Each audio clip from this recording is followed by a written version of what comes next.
a mitad, ¿verdad?, de esas conferencias. Y yo me siento contenta y agradecida con Dios porque pues aquí estamos aprendiendo mucho, ¿verdad? Dios tiene un plan para cada uno de nosotros en nuestras vidas. Yo sé que tanto para los que pensamos que nuestras vidas se nos van, como para los que nos quedamos aquí, ¿verdad? Y yo le doy muchas gracias a Dios porque sé que Él tiene un plan para mí. Su plan es un plan muy hermoso.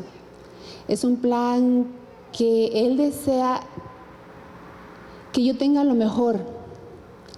Y no aquí en la tierra, sino allá arriba en el cielo.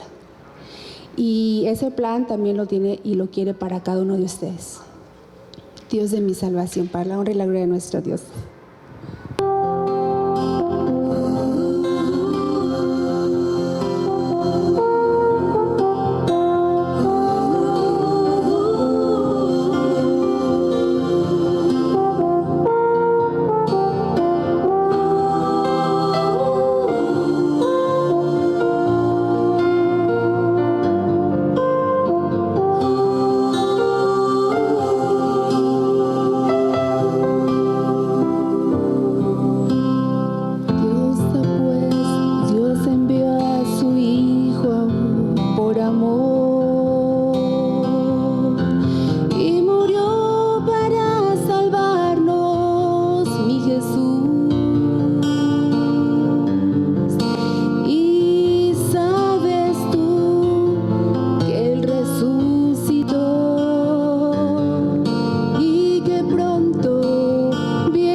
Gracias, Zuli, que Dios te bendiga. Bueno, Danis, en esta noche vamos a pasar ya a un momento muy especial, porque ya este canto preparó nuestras mentes recordándonos el sacrificio que Cristo hizo en la cruz del Calvario. Así es de que, bueno, vamos a continuar. Así es, y recordemos que estamos solamente de paso por este mundo, porque tenemos un lugar mejor a donde ir, ¿verdad? Así es el título del tema de esta noche, un lugar mejor, y vamos a darle la oportunidad al pastor. Claro que sí, vamos a invitar a nuestro pastor en esta noche para que él sea el expositor de la palabra de Dios. Anoche sudé un poquito. Un placer una vez más poder estar con ustedes y poder ver su rostro nuevamente y ver que están bien por la gracia de Dios. Es probable que en nuestra vida tengamos situaciones, pero el solo hecho de poder estar vivo, de poder abrir los ojos en la mañana, de poder respirar y de poder encontrarnos en este lugar es razón suficiente para nosotros estar contentos y felices. Como decimos en Dominicana, lo demás se resuelve en el camino. Vamos a inclinar el rostro y vamos a orar. Querido Padre, gracias una vez más por tu bondad, por tu misericordia y porque nos permites estar en tu casa de oración, aprendiendo más de ti, conociéndote más y llenando nuestros corazones con tu palabra. Queremos, oh Dios, que tu Espíritu Santo siga con nosotros y que nos ayude, querido Dios, a amarte mucho más y por encima de todo a estar dispuesto a hacer todo lo que sea necesario para honrarte, agradarte y para tenerte en nuestras vidas. En el nombre de Jesús. Amén. Amén. No cabe duda de que en este mundo hay muchas cosas preciosas. ¿Sí o no? Por ejemplo, el hermano dice allí que su esposa, excelente, ya tiene un premio cuando llegue a su casa. Eso es seguro. Es probable sus padres. Hay muchas cosas hermosas, muchas cosas que valoramos. Sin embargo, también en este mundo hay muchas cosas horribles. Hay cosas que pasan que no creo que haya nadie que pueda creer, que pueda querer vivir con las cosas que ocurren en este mundo en un lugar como este para siempre. Injusticias, atropellos, crímenes, abusos, situaciones difíciles. Y aunque en este mundo, como dice una autora cristiana, hay muchas cosas bellas, también hay sus sombras. Esta autora dice, no hay una cosa más preciosa que la llegada de un hijo al hogar, a la familia. Pero dice ella, ese momento tan precioso está marcado por el dolor o por el sufrimiento. Dicen por ahí que es difícil traer un hijo al mundo. Dicen por ahí, ¿verdad?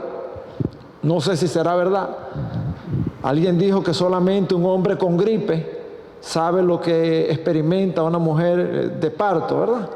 No sé si será verdad, o es que nosotros somos flojos o algo, ¿verdad? Pero es un momento bonito, pero también viene con su dolor y con su sufrimiento. Y cuando nosotros vemos las cosas que pasan en este mundo, lo que nos llega a la cabeza es, ¿esto estará así para siempre? ¿Podemos nosotros los seres humanos conformarnos en vivir en un mundo como actualmente lo conocemos? Donde llega el dolor, donde llega el infortunio, donde la enfermedad golpea nuestras vidas, golpea la vida de un ser, de alguien cercano. Cuando la muerte llega, de repente, como les llegó en mi país al grupo que estaba en la discoteca, ha salido a la luz que mientras las personas estaban allí atrapadas entre los escombros pidiendo auxilio, había un grupo de personas, de los que estaban allí ayudando, que lo que estaban era metiéndoles las manos en los bolsillos, sacando las carteras, quitándole las prendas a todos los que estaban allí atrapados. Más adelante comenzaron a usar las tarjetas de crédito de los que estaban allá en estaciones, en negocios y estaciones de combustibles. ¿Le gustaría seguir viviendo en un mundo así como este que vivimos para siempre? Yo creo que no hay nadie que, a pesar de que estemos cómodos, que estemos bien, que no estemos tan mal como otros, pero algo debe cambiar. En las Escrituras nosotros encontramos esperanza. Esperanza que nos dice que las cosas un día van a cambiar. Es probable que en algún momento de nuestra vida nosotros hayamos tenido grandes ilusiones, grandes sueños, grandes planes y estos hayan chocado con la realidad. Pero si esto ha pasado, no es algo diferente a lo que le ocurrió a los discípulos hace unos 2000 años. Los discípulos se encontraban bastante tristes porque las esperanzas que tenían habían chocado con la realidad. Cristo había sido tomado prisionero, había sido juzgado, todo ocurrió de la noche a la mañana, crucificado, había muerto y lo habían sepultado hacía ya 3 días. Lo que sintieron los discípulos lo vemos bastante reflejado en el capítulo 24 de Lucas, donde no voy a leer el texto, voy a parafrasearlo porque es muy extenso y no tenemos mucho tiempo para ello, pero es una historia conocida por ustedes, lo sé. Estos discípulos se dirigían a un camino llamado Emaús y iban conversando sobre lo que había en su corazón, cuando un desconocido, ellos no sabían quién era, se les acerca y le dice: ¿qué estáis ustedes platicando? ¿Qué es esto que están ustedes diciendo? Y ellos se sorprenden y le dicen: pero tú eres el único forastero o que está de paso por este pueblo que no sabe el escándalo que ha ocurrido acá. Y él dice: ¿qué cosas? Ustedes no saben de Jesús de Nazareno, que fue un varón aprobado delante de Dios, poderoso en obra y en palabra delante de Dios y del pueblo, y los sacerdotes lo entregaron a los gobernantes a sentencia de muerte y lo crucificaron. Y además hoy es el 3er día que esto ha acontecido. Los discípulos estaban destrozados, estaban tristes, porque los discípulos esperaban que como todo buen judío, que cuando Cristo viniera, cuando el Mesías viniera, no iba a venir a morir en una cruz para salvarnos de nuestros pecados. Los judíos esperaban a un Mesías guerrero, un rey guerrero, que iba a venir con gran poder y gloria, iba a tomar el trono de Israel, iba a formar un ejército e iba a expulsar a los romanos de su territorio. Así era como los judíos visualizaban un Mesías. Por eso, cuando el Mesías viene y nace en un pesebre de una familia humilde, en Nazaret, en Belén, se cría en Nazaret, dicen ellos, pero es el hijo de un carpintero. Lo menospreciaron y nunca lo aceptaron porque no era el concepto que ellos tenían del Mesías que iba a venir. Y los discípulos tenían ese mismo concepto. Los discípulos dicen: le crucificaron, y el versículo 21 dice: pero nosotros esperábamos que Él era el que había de redimir a Israel. Y ahora, además de todo esto, hoy es el 3er día que esto ha acontecido. Ellos fueron chasqueados porque tenían sus esperanzas puestas en Él, y al morir entendían ellos que ya todos sus sueños y planes se habían ido por la borda. Jesús, quien era el desconocido que se le había aparecido, le dice: pero ustedes sí son tardos para entender lo que decían los profetas. Y comenzó a explicarle, dice, de las Escrituras, todo lo que decían acerca del Mesías, y todavía ellos no entendían. Llegó un momento que se quedaron porque ya la noche había entrado y iban a comer algo, y al él tomar el pan y partirlo, cuando ellos vieron la forma como partió el pan, se le abrieron los ojos y dijeron, pero es él, es el Mesías. Y dice que Cristo desapareció de ellos, y en esa misma noche estaban tan contentos que se olvidaron que era de noche, que era peligroso viajar de noche en los tiempos bíblicos, sino que inmediatamente regresaron otra vez a Jerusalén a contar las buenas nuevas de que Cristo estaba vivo. Después de su resurrección, Cristo duró un buen tiempo con los discípulos haciendo algunas apariciones, pero llegó el momento ya donde Él tenía que partir para estar otra vez en el reino de los cielos con el Padre intercediendo por nosotros. Y este evento es registrado en el capítulo 1 del libro de los Hechos, versículos 10 y 11. Y dice allí que estando ellos con los ojos puestos en el cielo, entre tanto que Él se iba, se pusieron junto a ellos 2 varones con vestiduras blancas, los cuales también les dijeron, varones galileos, ¿por qué estáis mirando al cielo? Este mismo Jesús que ha sido tomado de vosotros al cielo, así vendrá como le habéis visto ir al cielo. Hace un tiempo atrás estaban tristes porque Jesús los había dejado. No entendían perfectamente cuál era el plan del Mesías, pero ahora que Jesús resucitó y que debe regresar al cielo, 2 ángeles le dan la certeza de que así como se fue, así también iba a regresar. Ahora los discípulos no estaban tristes como al principio, sino que algo diferente había ocurrido en sus vidas. Porque ahora, aunque Jesús se iba, con su promesa les había dejado, con su partida les había dejado una promesa de que volvería otra vez de la misma forma. Y la promesa de su regreso hizo que los discípulos vivieran de una forma diferente a como habían vivido hasta entonces. La promesa del retorno de Jesús cambió la forma de ver las cosas. Y ese anhelo y ese deseo de ver a su maestro les hizo vivir de una manera diferente.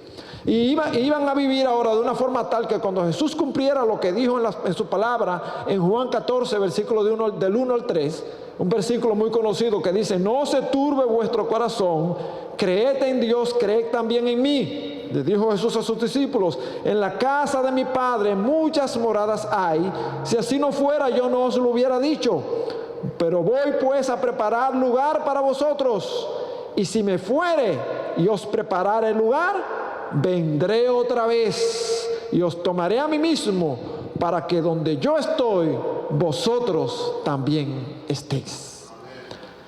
Los discípulos a partir de ahora vivirían de una forma tal que cuando Jesús cumpliera esa promesa, ellos iban a poder decir, como dice Isaías 25:9, he aquí nuestro Dios, le hemos esperado y nos salvará, nos gozaremos y nos alegraremos en su salvación.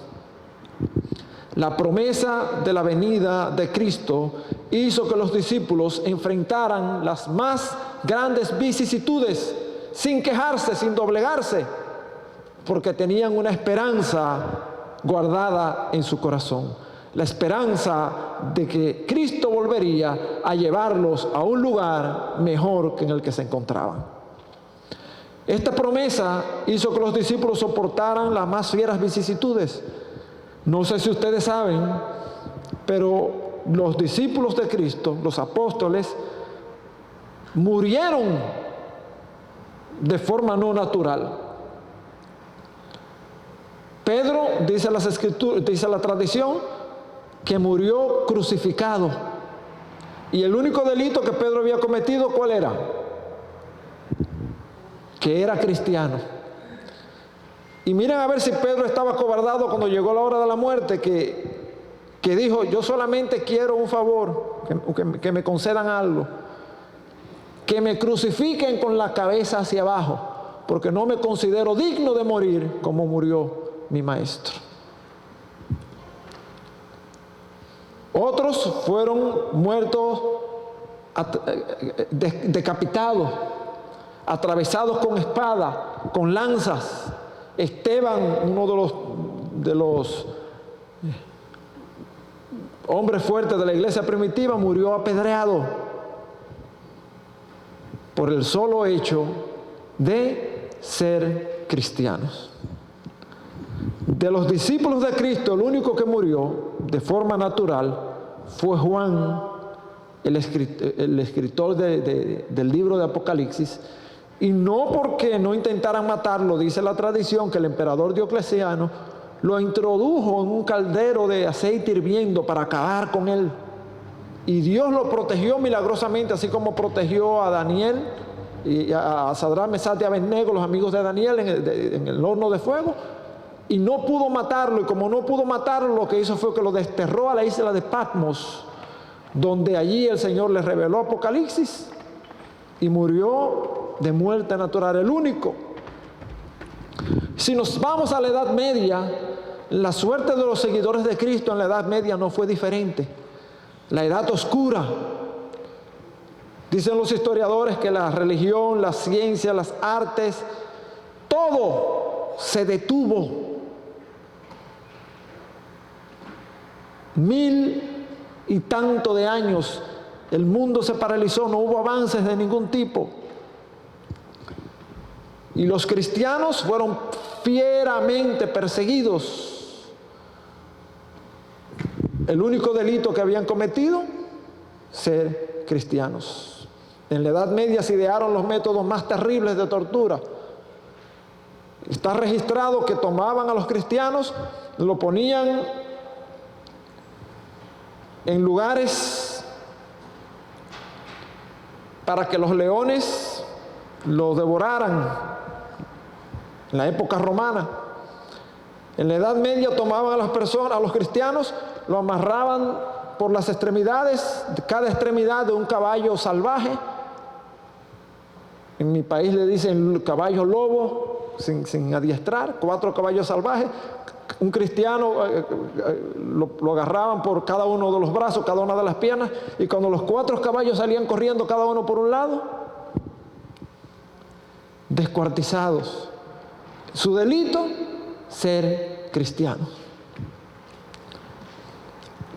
Los conquistadores que leen la historia denominacional, las Margaritas, 2 hermanas cristianas, clavaron estacas en la orilla del mar, en la playa, y le amenazaron con que la iban a dejar ahí para que cuando la marea subiera se ahogaran, si no negaban a Cristo y rechazaban ser cristianas. Y ellas permanecieron firmes y ahí la dejaron hasta que la marea subió y murieron ahogadas.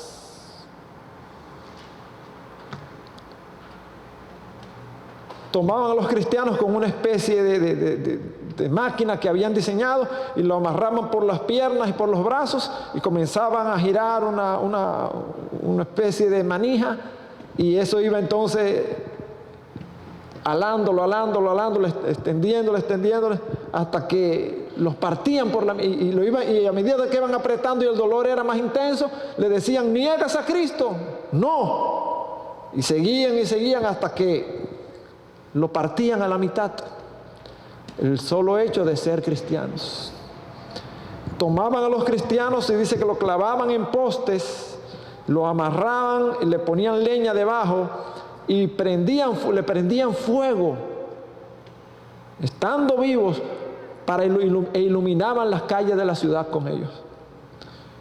Y lo que estos cristianos hacían era tan maravilloso que las personas, en vez de asustarse y decir: no, pues yo no quiero ser cristiano, dice que las personas, cuando veían el arrojo y el valor con el que estas personas morían, lo que hacían era que aceptaban a Cristo también y decían: yo quiero tener la fe y el valor que tienen esas personas.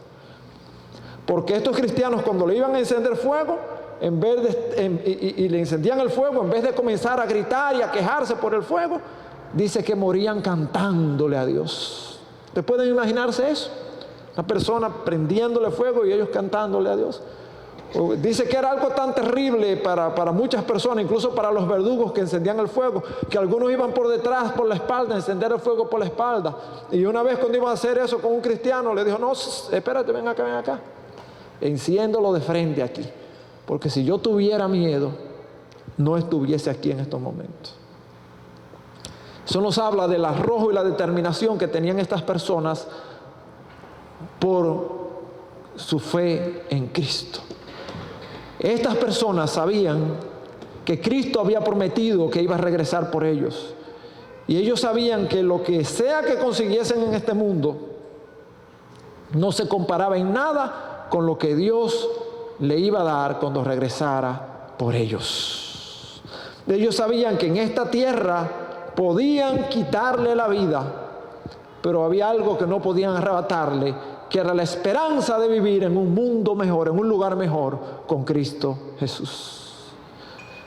Ellos sabían que Dios había hecho la promesa en 1 Tesalonicenses capítulo 4, 16 al 17, donde Pablo dice: hermanos, no queremos que ignoren lo que va a pasar con los que ya han muerto, para que no se entristezcan como esos otros que no tienen esperanza. ¿Cómo se entristecen los que no tienen esperanza?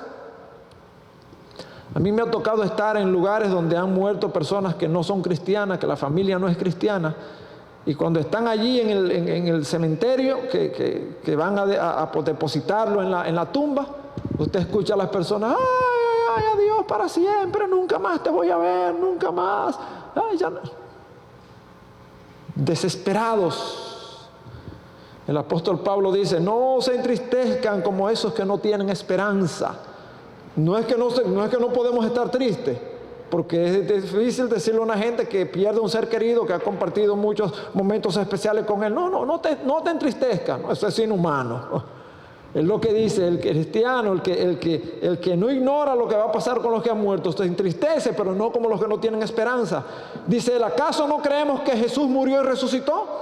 Así también Dios resucitará con Jesús a los que han muerto en unión con Él. Conforme a lo dicho por el Señor afirmamos, dice Él, que nosotros los que estemos vivos y hayamos quedado hasta la venida del Señor, de ninguna manera nos adelantaremos a los que ya han muerto, porque el mismo Señor descenderá del cielo con voz de mando, con voz de arcángel y con trompeta de Dios, y los muertos en Cristo resucitarán primero. Luego los que estemos vivos, los que hayamos quedado, seremos arrebatados junto con ellos en las nubes para encontrarnos con el Señor en el aire, y así estaremos para siempre con el Señor. Por lo tanto, anímense unos a otros con estas palabras. Esto le daba ánimo a los discípulos, les fortalecía el hecho de saber que sin importar lo que pudiese pasar con ellos en este mundo, había algo mejor para ellos que Cristo le había prometido. Y se animaban: lo importante es serle fiel a Dios sin importar lo que pase, porque Cristo ha prometido que si estamos muertos, seremos levantados, y si estamos vivos, también seremos levantados junto con los muertos resucitados para estar con Él en un lugar mejor. Era tal la determinación de estas personas y la certeza que tenían de lo que Cristo había prometido, que ellos ni siquiera se consideraban que eran de este mundo. Hebreos, la carta del apóstol Pablo a los hebreos, nos dice lo que estas personas experimentaron y creían. Todos ellos vivieron por la fe. Hebreos capítulo 11 del 13 en adelante. Todos ellos vivieron por la fe y murieron sin haber recibido las cosas prometidas. Más bien, las miraron y les dieron la bienvenida desde la distancia. También confesaron que eran extranjeros y peregrinos en la tierra. Y al expresarse así claramente, dieron a entender que andaban en busca de una patria. Si hubieran estado pensando en aquella patria de donde habían emigrado, habrían tenido tiempo de regresar a ella. Antes bien anhelaban una patria mejor, es decir, la celestial, por lo cual Dios no se avergonzó de ser llamado su Dios y les preparó una ciudad. Esta gente decían, estos cristianos decían: nosotros no somos de este mundo. En este mundo estamos de paso. Somos peregrinos y extranjeros. Nuestra verdadera patria, nuestra verdadera ciudad, nuestra verdadera nacionalidad, nuestra verdadera ciudadanía se encuentra en el reino de los cielos. Era lo que les movía, poder llegar a la patria que Dios les había preparado para estar con Él por toda la eternidad. Ojalá se pudiese decir, pudiésemos nosotros tener ese mismo sentir que tenían ellos. Ojalá pudiésemos nosotros tener el mismo sentir que en ese mismo capítulo 11 de Hebreos, pero esta vez en el versículo 23, se nos dice de Moisés. Presten atención a esto. Por la fe, Moisés, hecho ya grande, rehusó llamarse hijo de la hija de Faraón. ¿Cómo rehusó Moisés llamarse? Hijo de la hija de Faraón. En otras palabras, el príncipe, el próximo heredero al trono de Egipto, no un país cualquiera, escogiendo antes ser maltratado con el pueblo de Dios que gozar de los deleites temporales del pecado. Que gozar de,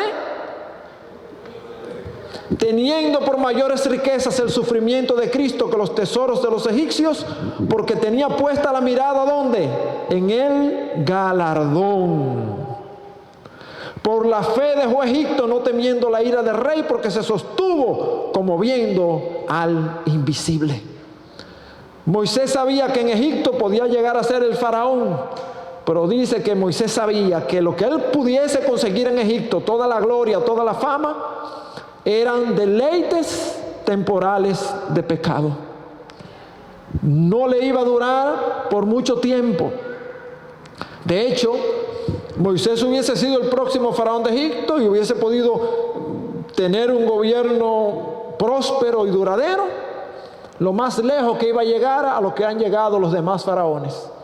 De repente descubrieron su momia en un sarcófago, en una pirámide, y hoy estuviese Moisés en el Museo del Cairo en Egipto o en el Museo Británico en Londres, en una cámara especialmente diseñada para protegerlo de la descomposición, en un sarcófago de cristal, con una placa allí que diría: este es el gran faraón Moisés, que reinó de tal fecha hasta tal fecha. Y hasta ahí llegó. Deleites temporales de pecado. Sin embargo, la palabra de Dios dice que Moisés prefirió sufrir con el pueblo de Cristo porque tenía la mirada fija en el galardón. Y cuando Moisés falleció, dice la carta de Judas, que Satanás fue a reclamar el cuerpo de Moisés. Y dice que Dios lo reprendió y agarró a Moisés, lo resucitó, lo levantó, lo resucitó y se lo llevó al cielo.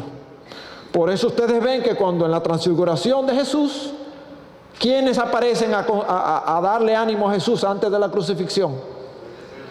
Moisés y ¿quién más?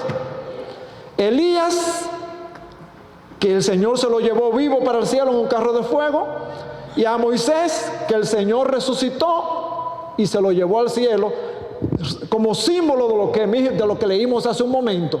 Los que estén muertos, ¿qué pasará? Se resucitarán y serán levantados. Los que están vivos, ¿qué pasará? Entonces el Señor se llevó dos de ejemplo para que sepan que Él cumple lo que promete y que tiene el poder para hacerlo. ¿Ganó o perdió Moisés? Yo creo que salió ganando, porque decidió echar su suerte con Cristo antes que gozar de las cosas de este mundo. Decía una jovencita, cuando le entrevistaron y le preguntaban que por qué las cosas de este mundo, ella decía que no le importaban, y ella decía: bueno, es que de aquí a 200 años no importará en qué casa yo viví, en qué país viví, cuánto dinero tuve en el banco, qué tipo de ropa utilicé, en qué tipo de vehículo anduve. De aquí a 200 años nada de eso importará. De hecho, si yo lo cito a ustedes, que quiero verlo acá dentro de 200 años, ¿cuántos de ustedes vendrían? Ni yo que lo estoy citando, ¿verdad? Y cuando le preguntaron a ella: ¿y por qué entonces Jesús es lo más importante para ti? Ella dijo: porque lo que Jesús promete y hace trasciende más allá de todo. Jesús dijo en su palabra: yo soy la resurrección y la vida. El que cree en mí, aunque esté muerto, vivirá. Lo único que trasciende más del tiempo, más allá del tiempo, del espacio, es lo que nosotros hayamos logrado en las manos de Cristo Jesús. Lo que hayamos cultivado con Jesús en nuestras vidas no lo elimina la muerte, nada lo puede borrar. Porque Cristo ha prometido que aquel que cree en Él, pase lo que pase, tiene asegurada la vida eterna. Ojalá nosotros pudiésemos decir, como dijo el apóstol Pablo al joven Timoteo, aconsejándolo en 2 Timoteo capítulo 4, versículos 6 al 8. Pablo estaba preso en Roma. ¿Saben por qué estaba Pablo preso en Roma? ¿Quién me dice? ¿Qué hizo Pablo? ¿Predicar de qué? Sencillamente por ser cristiano, por hablar de Cristo. Estaban presos. De hecho, lo juzgó Agripa, lo juzgó Festo, lo juzgó Félix, y todos dijeron: pero este hombre no ha hecho nada para ser condenado, pero seguía preso. ¿Eso es justo o injusto? Y allí preso, en Roma, Pablo le dijo lo siguiente a Timoteo: pero tú sé sobrio en todo, soporta las aflicciones. Si alguien sabía de aflicciones, se llamaba Pablo. Haz obra de evangelista, cumple tu ministerio. Y préstenle atención a esta partecita, que es la que me encanta. Porque yo ya estoy para ser sacrificado, y el tiempo de mi partida está cercano. ¿Para dónde iba Pablo? ¿Iba de viaje? Pablo sabía lo que iba a pasar con él. De hecho, Pablo de allí no salió más y murió decapitado por el solo hecho de ser cristiano. Y él lo sabía. Yo ya estoy para ser sacrificado y el tiempo de mi partida está cercano. Y lo que Pablo dice a continuación no me parece que es una persona que tiene miedo de lo que va a pasar, ni está asustado, ni preocupado. Porque él dice: yo estoy para ser sacrificado y el tiempo de mi partida está cercano. Y oigan esto: he peleado la buena batalla, he acabado la carrera, he guardado la fe. Por lo demás, me está guardada la corona de justicia, la cual me dará el Señor, juez justo. Pablo había sido juzgado por varios reyes y gobernadores, y lo habían declarado inocente, y a pesar de eso lo habían condenado. Y él dice: esta corona me la va a dar el Señor, que ese sí es un juez justo, la cual me dará el Señor juez justo en aquel día, y no solo a mí, sino también a todos los que aman su venida. Si Pablo se hubiese quedado a mí nada más, pues yo digo: caramba, pues qué Pablo más dichoso. Pero la Biblia dice que esa corona de justicia la dará ¿a quién? No solo a Pablo, sino ¿a quién?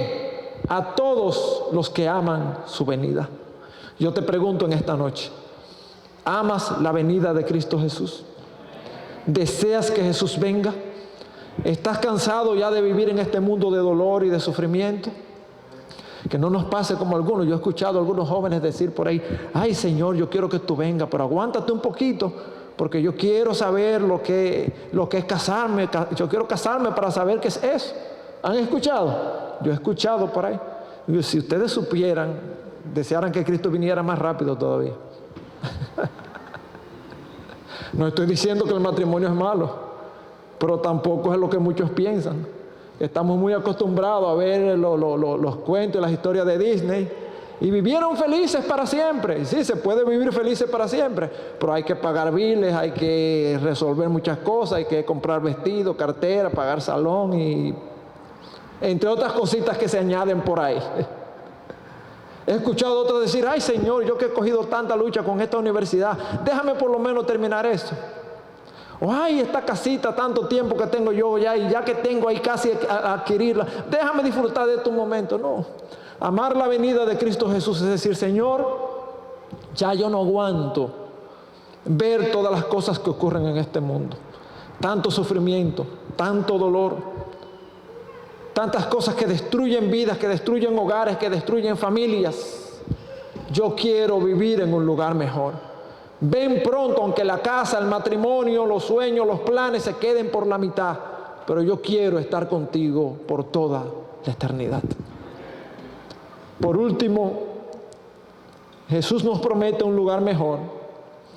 Y Apocalipsis 21, del 1 al 5, describe ese maravilloso lugar de una forma espectacular.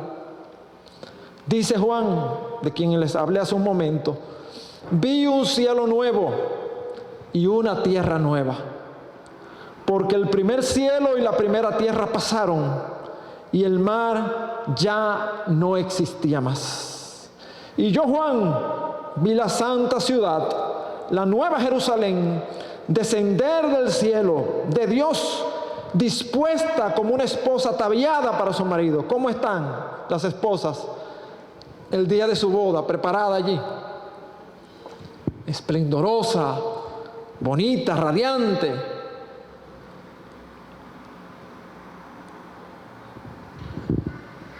Y oí una gran voz del cielo que decía, he aquí el tabernáculo de Dios con los hombres, y Él morará con ellos, y ellos serán su pueblo, y Dios mismo estará con ellos como su Dios.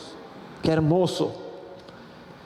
Y secará Dios toda lágrima de los ojos de ellos, y ya no habrá muerte, ni habrá más llanto, ni clamor, ni dolor, porque las primeras cosas pasaron. Y el que estaba sentado en el trono dijo, he aquí, yo hago nueva todas las cosas. Y me dijo, escribe, porque estas palabras son fieles y verdaderas. ¿Quién no quiere vivir en un lugar así? Un lugar mejor. La presencia del mismo Dios, libre de todas las cosas que hoy nos golpean y nos destruyen, nos roban la calma, nos roban la paz. Los discípulos sabían, como dice Tito 2:13, aguardando la esperanza bienaventurada de la manifestación gloriosa de nuestro gran Dios y Salvador Jesucristo. Ellos sabían que en este mundo, por más que nos esforzásemos, por más que trabajemos, por más que luchemos, nunca iba a haber felicidad completa ni paz completa. En el único lugar donde la paz y la felicidad serían eternas, sería en el reino de los cielos, a donde Cristo había prometido llevarlos si eran fieles. Y eso les permitió vivir de una forma tal que aunque les amenazaran y le quitaran la vida, ellos se mantuvieron firmes y confiados, sabiendo que lo que perdían en esta tierra no era la gran cosa, porque era temporal. Tarde o temprano, si no se lo quitaban, con el tiempo iban a envejecer, iban a morir, y al fin y al cabo lo iban a perder todo. Pero lo único que no perderían nunca es lo que habían cosechado al lado de Cristo Jesús. Conocí a María en el año 2002. María era una señora, no muy mayor, pero se veía bien golpeada, bien deteriorada, porque María se había criado en la calle, sin nadie que se preocupara por ella, y tomó un camino no muy bueno, y comenzó a vender su cuerpo y a vivir perdidamente. Todo iba bien, entre comillas, hasta que llegó el diagnóstico de que tenía VIH, SIDA. Y ya, desde que comenzó a correr el rumor de lo que tenía, ya los clientes también comenzaron a correr también. Y la pobre María no tenía muchos recursos, no había acceso a medicamentos como hay hoy en día. Comenzó a deteriorarse, y ya en la etapa final de su vida se veía bien demacrada. María llegó a la iglesia, conoció a Cristo, se bautizó, le entregó su vida. Y me tocó conversar, visitarla en su casa varias veces y conversar con ella.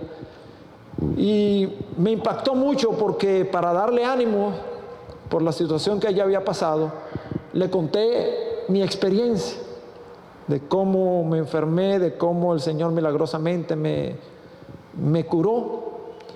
Y hasta ahora, la parte que yo había vivido y visto era que Dios hace milagros y Dios puede quitar cualquier cosa. Y eso es real. Pero María me enseñó el otro lado de la historia. Cuando le conté muy emocionado lo que había pasado para darle ánimo, me dijo ella: Carlos, yo te voy a decir la verdad. Yo estoy cansada ya de vivir en este mundo. Ya yo he pasado mucho en esta tierra. Y ahora que conozco a Cristo por primera vez en mi vida, soy feliz. Yo no quiero que Dios me sane. Yo quiero descansar ya. Y no tengo miedo a morir porque ya yo sé que tengo a Cristo en mi corazón. Le he entregado mi vida, le he entregado mi corazón. Y yo sé que cuando Él venga me va a llevar a vivir a un lugar mejor, donde ya todas esas cosas que me han hecho sufrir en esta tierra no me van a hacer sufrir más. Yo me quedé mudo y dije, bueno, no había visto esa parte, ese lado de la historia también. Y poco tiempo después, María descansó tranquilamente en el Señor y aguarda en la tumba, esperando ese día cuando el Señor levante a sus hijos fieles para que estén con Él por toda la eternidad. ¿Amas la venida de Cristo Jesús? ¿Estás cansado de vivir en este mundo y deseas que Cristo pronto venga a llevarnos a vivir a un lugar mejor? Yo quiero tener una oración especial en esta noche por aquellas personas que quieren decirle al Señor: Señor, yo quiero estar en un lugar mejor. Yo quiero que tú cumplas tu plan en mí. Yo sé que tú estás trabajando para que yo esté allí. Muéstrame cuál es tu voluntad, qué necesito hacer para estar listo para ese gran día. ¿Hay alguien que quiere decirle al Señor eso? Yo quiero ver en pie a aquellas personas, pero yo quiero ir un poco más allá. Yo quiero que pasen acá adelante porque quiero tener una oración especial con ustedes, pero quiero orar con ustedes acá adelante. ¿Quién es la primera persona que quiere decirle: Señor, ayúdame a estar listo para encontrarme contigo? Dios le bendiga grandemente. Dios te bendiga grandemente. Pasa acá al frente, no tengas ningún temor. Dios desea cambiar nuestra vida, cambiar nuestras circunstancias. En las manos de Dios, las cosas que nos agobian en este mundo son más llevaderas. Porque es probable que en las manos de Dios, incluso a veces hasta las circunstancias se mantengan igual, pero el Señor nos permite tener paz en medio de la tormenta, en medio de las dificultades, en medio del dolor. Y nos hace ver las cosas desde otra perspectiva.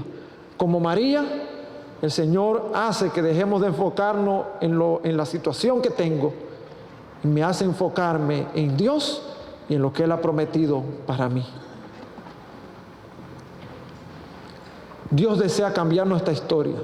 Dios desea cambiar nuestra vida. Dios desea obrar de maneras que nosotros ni siquiera imaginamos. Lo único que tenemos es que hacer nuestro compromiso con Él y decirle: Señor, aquí estoy. Obra en mí conforme a tu voluntad. Voy a orar.